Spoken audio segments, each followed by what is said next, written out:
5000 साल पुराने जिंदगी के आसार आज भी वाज़े तौर पे अपनी मौजूदगी का एहसास दिला रहे हैं।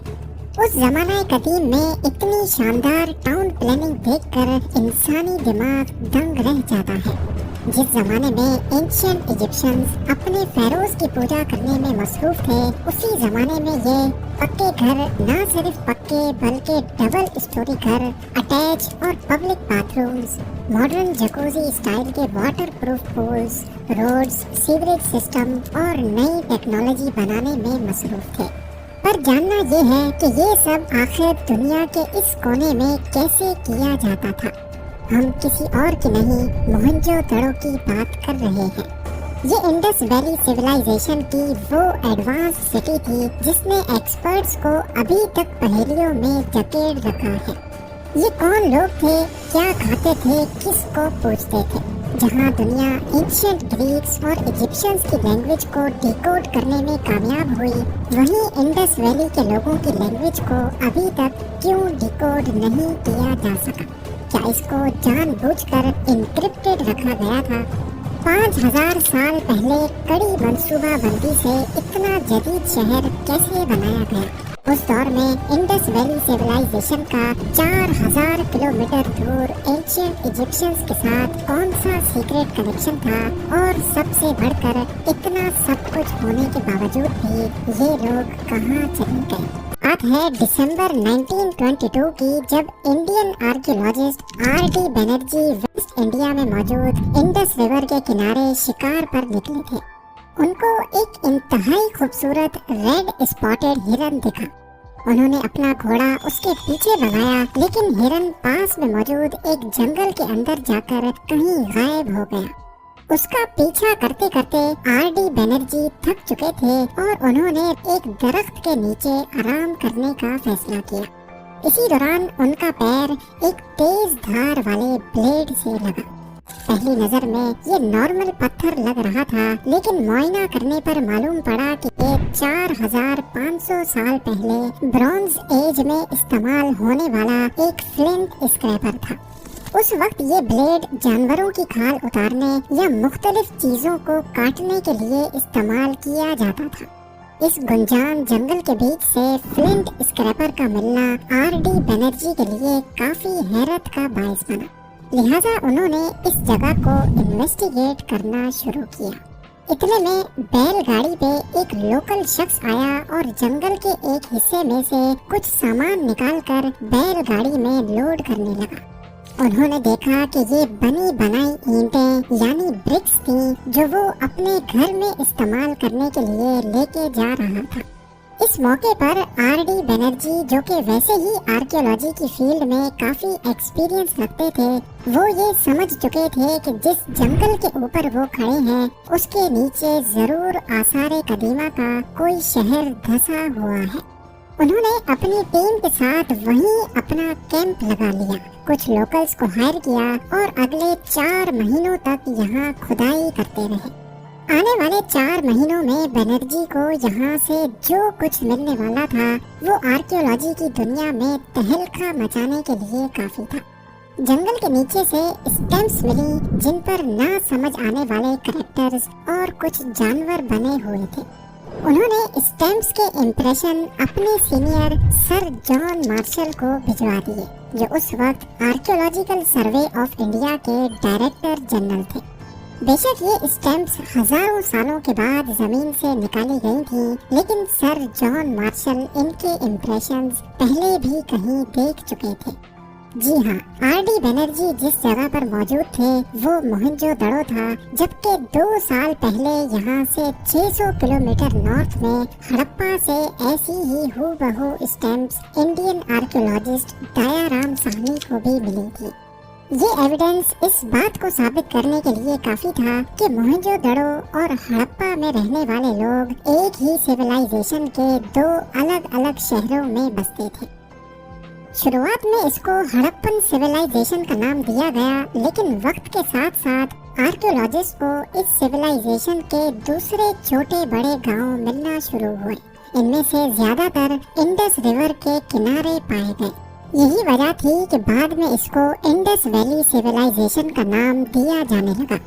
लेकिन इंडस सिविलाइजेशन सिर्फ इंडस वैली तक ही महदूद नहीं थी।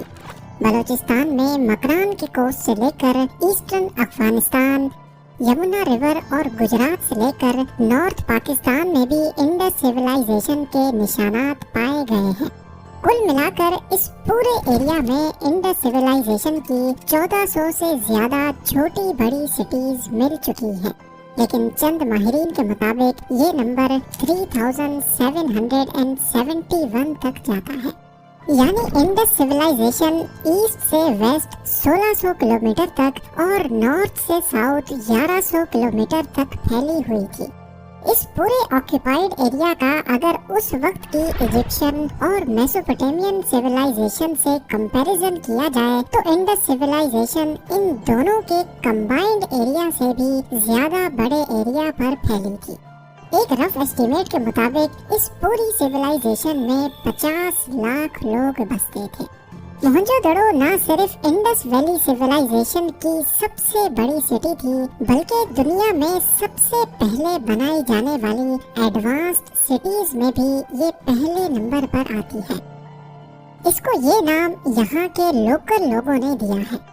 सिंधी लैंग्वेज में टीले को कहते हैं दड़ो और मोहन का मतलब है मरे हुए, यानी मरे हुओं का टीला। 1925 से लेकर 1964 तक यहाँ एक्सकवेशंस का काम चलता रहा। 633 एकड़ पे फैले मोहनजोदड़ो के सिर्फ 10% एरिया को एक्सकवेट किया गया है और सिर्फ इसी में ही जो कुछ बाहर आया वो इस शहर में रहने वालों की सोच और रहन सहन की एक क्लियर पिक्चर जाहिर करता है। 5000 साल पहले इन्होंने अपने लिए एक प्लान्ड सिटी बनाई थी।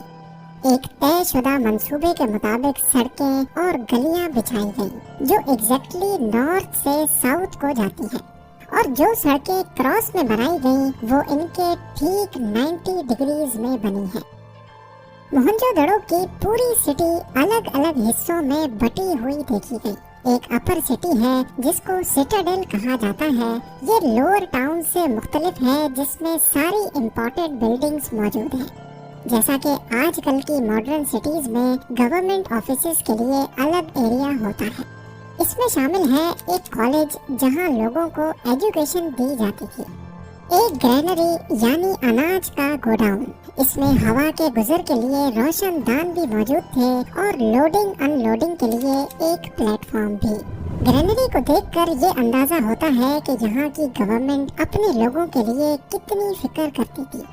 सैलाब या मुश्किल हालात में ग्रेनरी में स्टोर किया हुआ अनाज लोगों में बांटा जाता था।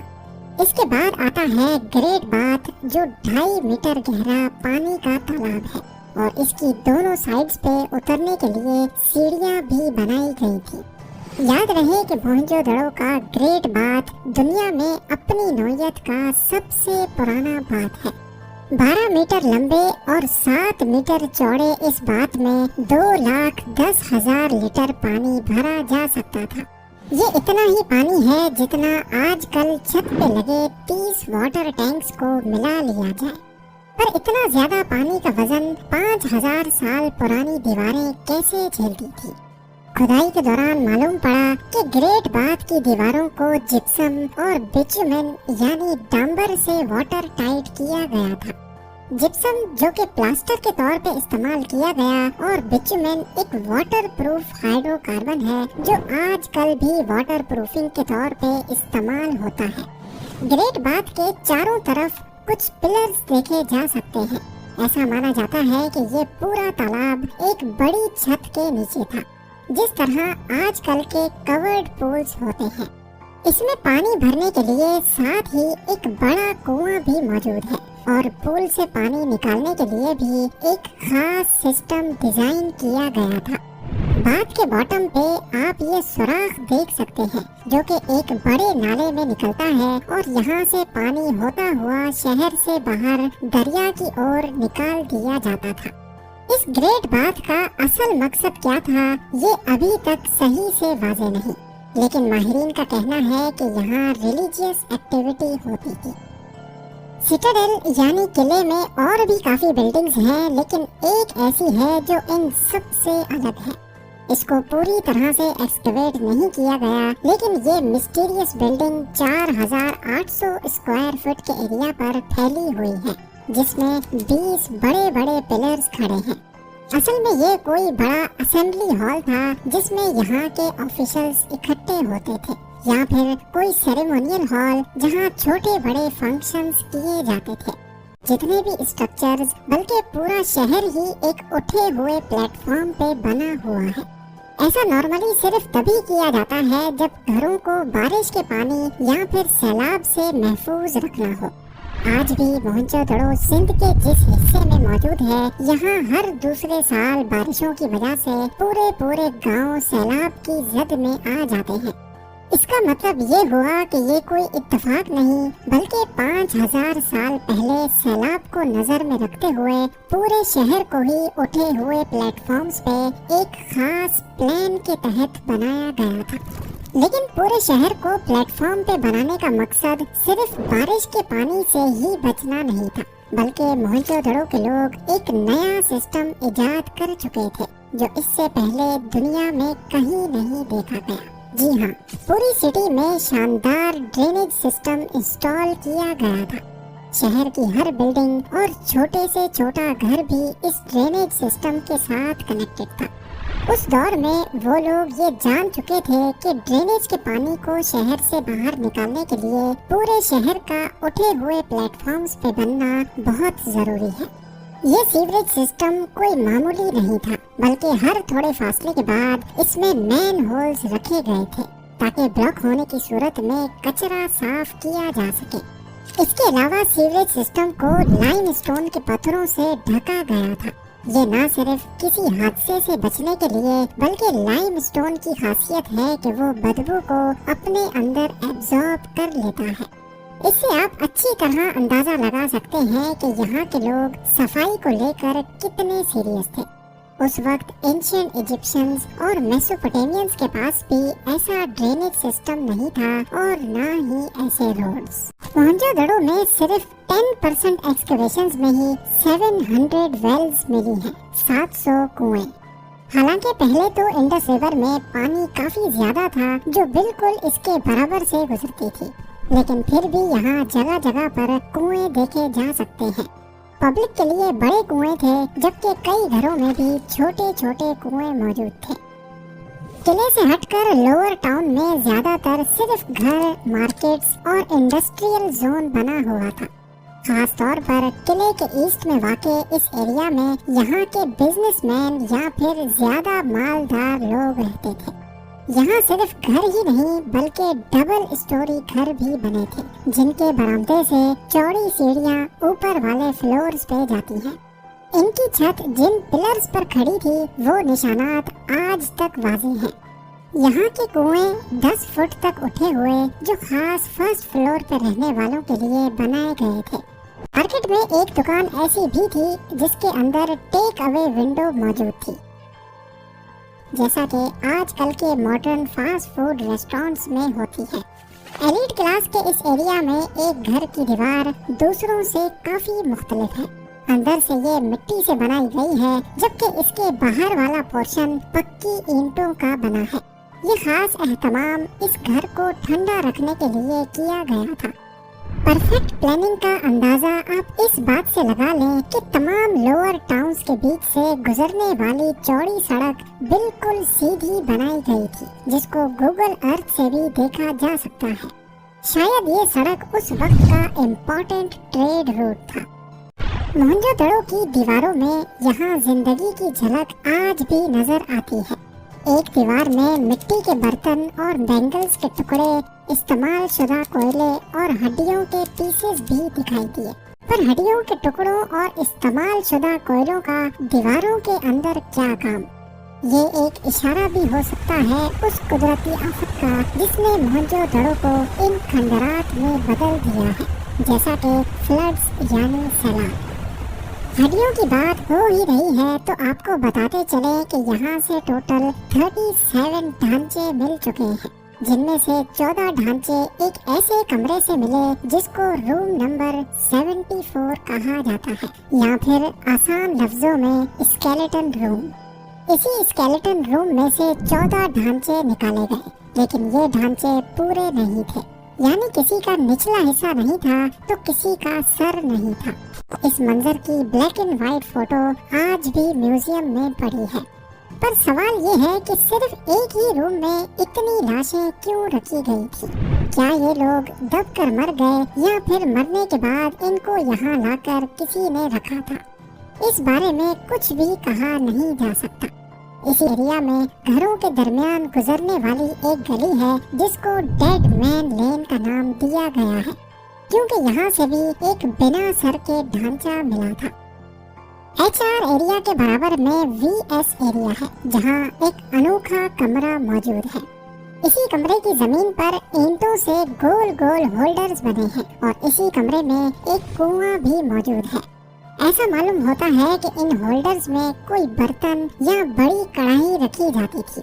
कमरे में एक ड्रेन होल भी देखा जा सकता है। अमेरिकन आर्कियोलॉजिस्ट मार्क कैनवर का मानना है कि ये कोई रेस्टोरेंट भी हो सकता है, लेकिन ज्यादा चांसेस हैं कि ये कपड़ा डाई करने वाले की वर्कशॉप थी। कपड़ा डाई करने के प्रोसेस में गर्म पानी के अंदर रंग और कपड़े को डाला जाता है। उबलते हुए पानी के प्रेशर से रंग आसानी से कपड़े के अंदर अंदर तक चढ़ जाता है। आपको ये जानकर हैरत होगी कि आज भी सिंधी अजरक इसी प्रोसेस के थ्रू बनाई जाती है, जिसकी कड़ियाँ 5000 साल पहले मोहनजोदड़ो से ही मिलती हैं।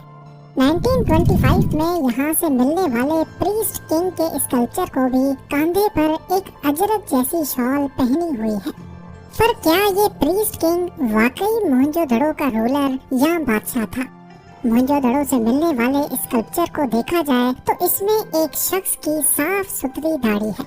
इसने सर पर बैंड पहन रखा है, बालों पर कंघी, बाजू पर पत्थर, कांधे पर प्रिंटेड शॉल रखी है और इसकी आंखें बंद पड़ी हैं। इसका ये होलिया देखकर किसी ने कहा ये प्रीस्ट यानी पुजारी लगता है जो पूजा करने में मसरूफ है, लेकिन कुछ लोगों का ख्याल था कि ये यहाँ का किंग लगता है। इन दोनों ओपिनियंस को मिक्सअप करके इसका नाम प्रीस्ट किंग ही पड़ गया। असल में ये इतना बड़ा नहीं, सिर्फ 6 इंच का छोटा स्कल्पचर था और इसका निचला हिस्सा आज तक मिसिंग है। इसी तरह मोहनजोदड़ो का शोहरत पाने वाला दूसरा स्कल्पचर इस डांसिंग गर्ल का है। इसको देखकर ऐसा मालूम होता है कि ये डांस करने की पोजीशन में है। एक्सकवेशन के बाद ये दोनों स्कल्पचर्स काफी अरसे तक आर्कियोलॉजिकल सर्वे ऑफ इंडिया के हेडक्वार्टर्स न्यू दिल्ली में पड़े रहे। मोहनजोदड़ो और इंडस वैली के लोग काफी टैलेंटेड यानी हुनरमंद थे। इन्होंने टेक्नोलॉजी अपनाई नहीं बल्कि इजाद की थी। इनका मेन इनकम सोर्स एग्रीकल्चर था। इंडस रिवर के बहाव की वजह से यहाँ की जमीन काफी जरखेज थी। ये लोग वीट, बार्ले यानी गेहूं और जौ के साथ साथ केला, खरबूज और मटर की फसलें भी लगाते थे। पर इनकी सबसे बड़ी कामयाबी कपास की खेती थी। यहाँ तक कि उस वक्त इजिप्ट और मेसोपोटामियन सिविलाइजेशन में भी कपास का कॉन्सेप्ट नहीं था। इंडस वैली में कपास की प्रोडक्शन मोहनजोदड़ो से भी 2000 साल पहले यानी आज से 7000 साल पहले की गई थी। कपड़े के असल टुकड़े चांदी के गुलदान और तांबे की चीजों के ढक्कन से जुड़े हुए पाए गए। इनके टैलेंट का अंदाजा यहाँ इस्तेमाल होने वाली ईंटों से भी लगाया जा सकता है। उस जमाना कदीम में उन्होंने एक ही साइज की ईंटें बनाई थी। पहले ये लोग ईंटों को सूरज की गरमाइश में पकाते थे, लेकिन बाद में इन्होंने भट्टी में ईंटें पकाने की टेक्नोलॉजी इजाद की। पर सवाल ये है कि इतनी ज्यादा ईंटें पकाने के लिए ये लकड़ी कहाँ से लाते थे? मोहनजोदड़ो का एरिया तो खुश्क साल लगता है, पर ये हमेशा ऐसे नहीं था। पहले ये पूरा एरिया घने जंगलात से भरा होता था और बीच में इन्होंने अपना शहर बसाया हुआ था। और ये जंगल ही था जो इनको सैकड़ों टन जलाने के लिए लकड़ी फराहम करता था। इन सब चीजों के साथ साथ यहाँ से मिलने वाले आर्टिफैक्ट्स भी इस सिविलाइजेशन की हुनरमंदी का सबूत देते हैं। ब्रॉन्ज से बनाया गया मिरर और लकड़ी से बनी कंघी, मिट्टी और ब्रोंज से बनी ज्वेलरी, तांबे से बनी कुल्हाड़ी, मछली पकड़ने का कांटा, कपड़ा सीने की सुई, सुरमा दानी, मसाला पीसने के लिए पत्थर, पेंटेड पॉट्स, बाथ टब, तरह तरह के बच्चों के खिलौने जिसमें बॉल्स और लट्टू भी शामिल हैं, मुख्तलिफ सील्स जिससे ठप्पे लगाए जाते थे और सबसे बढ़कर वेट स्टोन्स। इन वेट स्टोन्स की जब ठीक से जांच की गई तो मालूम पड़ा कि ये लोग मुख्तलिफ चीजों को तोल कर बेचा करते थे। इनका जो छोटे से छोटा वेट है उसका वजन आज एग्जैक्टली 0.856 ग्राम्स बनता है और सबसे कॉमन वेट 13.7 ग्राम्स का। अगर सबसे छोटे वेट को 16 से मल्टीप्लाई किया जाए तो वो एग्जैक्टली 13.7 ग्राम्स ही बनता है। हैरानी की बात यह है कि पूरी इंडस सिविलाइजेशन में यही स्टैंडर्ड चलता था। जहाँ से भी ऐसे वेट्स मिले हैं उन सब का एक जितना ही वजन था। यानी इसका मतलब तो ये हुआ कि यहाँ के लोग अपनी इकोनॉमी और बिजनेस को लेकर भी काफी सीरियस थे। तो अब सवाल उठता है कि क्या ये लोग आपस में ही चीजों की लेन देन करते थे या फिर बाहर की दुनिया से भी इनका कोई सीक्रेट कनेक्शन था। इस राज से पर्दा तब उठा जब जॉन मार्शल ने हड़प्पा और मोहनजोदड़ो से मिलने वाले आर्टिफैक्ट्स को इलस्ट्रेटेड लंदन न्यूज़पेपर में पब्लिश करने का फैसला किया। ये आर्टिकल 20 सितंबर 1924 को इलस्ट्रेटेड लंदन में छपा और यही वो पॉइंट था जब दुनिया पहली बार इस सिविलाइजेशन का नाम सुन रही थी, वरना इससे पहले लोग सिर्फ मेसोपोटामियन और इजिप्शियन सिविलाइजेशन के बारे में जानते थे। इस आर्टिकल को पढ़ने और मुख्तलिफ आर्टिफैक्ट्स की तस्वीरें देखने के बाद इराक से ताल्लुक रखने वाले आर्कियोलॉजिस्ट ने जॉन मार्शल से कांटेक्ट किया। उनका कहना था कि जो सील्स आपने पब्लिश की हैं वैसी ही सील्स हम मेसोपोटामियन रूइंस से भी निकाल चुके हैं। इसका सिर्फ एक ही मतलब है कि इंडस वैली सिविलाइजेशन का 2200 किलोमीटर दूर मेसोपोटामिया, जहां आज इराक मौजूद है, उनसे ट्रेडिंग रिलेशन भी था और मेसोपोटामिया का इजिप्शियन सिविलाइजेशन से कनेक्शन था। इंडस वैली की एक नायाब कार्नेलियन बीड इजिप्ट से भी मिल चुकी है, जिसके बारे में एक्सपर्ट्स का कहना है कि ये पहले इंडस वैली से मेसोपोटामिया आई और वहां से इजिप्ट गई थी। तो ये कहना गलत नहीं होगा कि इंडस वैली के लोग इतने टैलेंटेड थे कि इनका काम उस वक्त इंटरनेशनली माना जाता था। ये वो तमाम चीजें हैं जो इंडस से मेसोपोटामिया और इजिप्ट में 3 से 5000 साल पहले इंपोर्ट की गई थी। इनमें वेट्स, नायाब तराशे हुए पत्थर, ब्रेसलेट्स, बीड्स और सील्स मौजूद हैं। अब अगर इनका बाहर की दुनिया से कनेक्शन भी था तो आखिर वो लोग इंडस सिविलाइजेशन के लोगों को किस नाम से पुकारते थे? मेसोपोटामिया में अकाडियन एम्पायर के रूलर सारगान ने अपने शहर में एक बहुत बड़ा मंदिर बनाने का इरादा किया। इस मंदिर को सजाने के लिए दुनिया की कीमती चीजें इस्तेमाल की गयी। सारगान बादशाह ने इराक से मिलने वाली टैबलेट्स पे लिखा था कि मैंने अपने बहरी जहाज दिलमुन, मगान और मेलुहा भेजे थे और अपने लोगों से कहा कि वहाँ से जो कीमती चीज मिले वो लेकर आओ। दिलमुन उस वक्त पर्शियन गल्फ के एरिया को कहा जाता था जो आज का बहरीन है। मगान की शनाख्त ओमान और मकरान से हुई है, जबकि मेलुहा के बारे में माहिरीन का ख्याल है कि ये सारगान बादशाह ने इंडस वैली सिविलाइजेशन के लोगों का नाम लिखा है। अकाडियन एम्पायर के रिकॉर्ड में ये भी लिखा है कि मेलुहा से टिम्बर यानी लकड़ी, कार्नेलियन जो कि एक कीमती पत्थर है और हाथी के दांत मंगाए गए। टिम्बर के बारे में तो सब जानते ही हैं। कार्नेलियन आज भी गुजरात से निकाला जाता है और हाथी के दांतों की बात की जाए तो इंडिया में एशियन एलिफेंट्स की 60% पॉपुलेशन आबाद है। मेसोपोटामिया यानी इराक जाने के लिए उस वक्त 2 रास्ते थे। एक जमीनी रास्ता था जो इंडस वैली से होता हुआ अफगानिस्तान, ईरान और इराक को जाता था और दूसरा रास्ता समुद्री था। इंडस रिवर के बहाव के साथ कश्तियों पे सामान लादकर समंदर के जरिए पर्शियन गल्फ तक पहुंचाया जाता था। 5000 साल पहले समंदर का लेवल काफी नीचे था। पर्शियन गल्फ, जिसकी डेप्थ सिर्फ चंद मीटर ही है, ये पहले जमीन का हिस्सा हुआ करता था। और इस पॉइंट पे, जहाँ अभी दुबई का ईस्टर्न कोस्ट है, यहीं से मेसोपोटामिया की टेरिटरी शुरू हो जाती थी। यानी जिस पॉइंट पर इंडस रिवर समंदर में गिरती है, वहाँ से इराक, जो आज 2000 किलोमीटर बनता है, यही रास्ता पहले 1000 किलोमीटर लंबा होता था। इनकी लैंग्वेज को इंडस स्क्रिप्ट कहा जाता है। जिस तरह इंग्लिश के 26 अल्फाबेट्स हैं, हिंदी के 46 और उर्दू के 39। इन हर एक अल्फाबेट की अपनी ही यूनिक साउंड है। इसी तरह इंडस स्क्रिप्ट में अभी तक टोटल 419 अल्फाबेट्स या फिर फिगर्स रिकॉर्ड की गई हैं।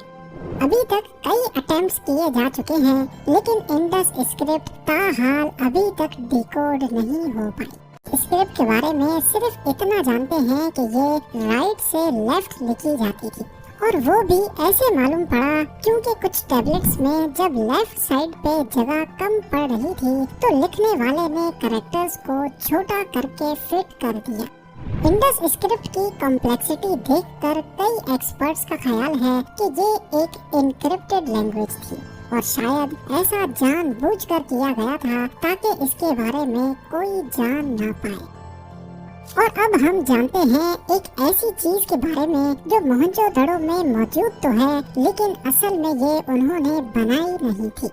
हम बात कर रहे हैं मोहनजोदड़ो की पहचान और यहाँ के सबसे ऊंचे स्ट्रक्चर के बारे में। जी हाँ, असल में ये बुद्धिस्ट स्तूपा है जो माहिरीन के मुताबिक मोहनजोदड़ो खत्म होने के करीब 2000 सालों के बाद खुशान बादशाह के दौर में बनाया गया था। ने मोहनजोदड़ो की डिस्कवरी के बारे में जाना, इनकी शानदार टाउन प्लानिंग, मुख्तलिफ आर्टिफैक्ट्स, टेक्नोलॉजी, लैंग्वेज, स्तूपा की हकीकत और इंडस सिविलाइजेशन का बाहर की दुनिया से ताल्लुक के बारे में जाना। लेकिन आखिर इतनी एडवांस्ड सिविलाइजेशन ये सब कुछ छोड़ छाड़ कर चली कहाँ गई? ये एक आखिरी सवाल है जो हर किसी के जहन में आता है। देखा जाए तो मोहनजोदड़ो से सिर्फ गिने चुने स्केलेटन्स ही मिले हैं, यानी ये जगह अचानक से खंडरात में नहीं बदली। मोहनजोदड़ो का टोटल एरिया 633 एकड़ पर मबनी था, और उसमें से सिर्फ 10% एरिया पर एक्सकवेशंस हुई हैं। यानी अभी तक 90% शहर जमीन के अंदर धंसा हुआ है। एक अंदाजे के मुताबिक इस शहर में 50,000 से 1 लाख लोग रहते थे। अगर यहाँ इतनी बड़ी पॉपुलेशन रहती थी तो हमला या कुदरती आफत की सूरत में यहाँ सिर्फ 37 नहीं बल्कि सैकड़ों ढांचे मिलते, लेकिन ऐसा नहीं हुआ। इससे जाहिर होता है कि ये जगह आहिस्ता आहिस्ता खाली हुई है। मुख्तलिफ प्रॉब्लम्स की वजह से ये जगह उनको छोड़नी पड़ी। सैलाब की वजह से एग्रीकल्चर का तबाह होना, इंडस रिवर में पानी का कम होना और बाहर से आने वाले लोगों का हमला करना। एक्सपर्ट्स का ख्याल है कि यही वो वजूहात थी जिनकी वजह से मोहनजोदड़ो के लोग अपने शहर को छोड़ गए। ऐसा मालूम होता है कि ये लोग यहाँ से किसी और जगह पर नहीं गए, बल्कि पूरे सिंध में डिवाइड हो गए और आहिस्ता आहिस्ता अपनी असल शनाख्त ही भूल गए। इसका जीता जागता सबूत इंडस सिविलाइजेशन का कल्चर और आजकल के लोकल कल्चर का आपस में मैच होना है। यहाँ की खूबसूरत पॉटरी, जिसको हाला हैंडीक्राफ्ट भी कहा जाता है, उसकी जड़ें भी 5000 साल पहले इंडस सिविलाइजेशन से ही मिलती हैं। यहाँ की ट्रेडिशनल अजरक आज भी सिंध में बनाई जाती है। कुल्हाड़ी का डिजाइन जो मोहनजोदड़ो से मिला, वैसा ही डिजाइन आज तक फॉलो किया जा रहा है। और बहुत से ऐसे तौर तरीके भी हैं जो रिलीजियस वजूहात की वजह से आज फॉलो नहीं किए जाते, जैसा कि बरियल और खाना। मोहनजोदड़ो में मरने के बाद 3 तरीकों से बॉडी का बरियल किया जाता था। या तो उनको जला दिया जाता था या फिर बॉडी के किसी एक हिस्से को दफनाया जाता था, और तीसरे तरीके में पूरी बॉडी को सजा धजा कर उसमें जरूरी सामान रख कर दफनाया जाता था। क्योंकि मोहनजोदड़ो के लोग लाइफ आफ्टर डेथ पर यकीन रखते थे, जैसा कि एंशिएंट इजिप्ट में होता था। बॉडी के साथ ज्वेलरी और खाना पीना भी साथ ही दफनाया जाता था। उनका यकीन था कि मरने के बाद जब ये दोबारा जिंदा होंगे तो उस वक्त उनके पास जरूरी सामान मौजूद होना चाहिए। खाने की बात की जाए तो यहाँ के लोग अनाज के अलावा कछुआ और मगरमच्छ भी खाते थे। एक्सकवेशंस के दौरान कई जगह से ऐसे बर्तन मिले जिसमें कछुए के शेल्स मौजूद थे।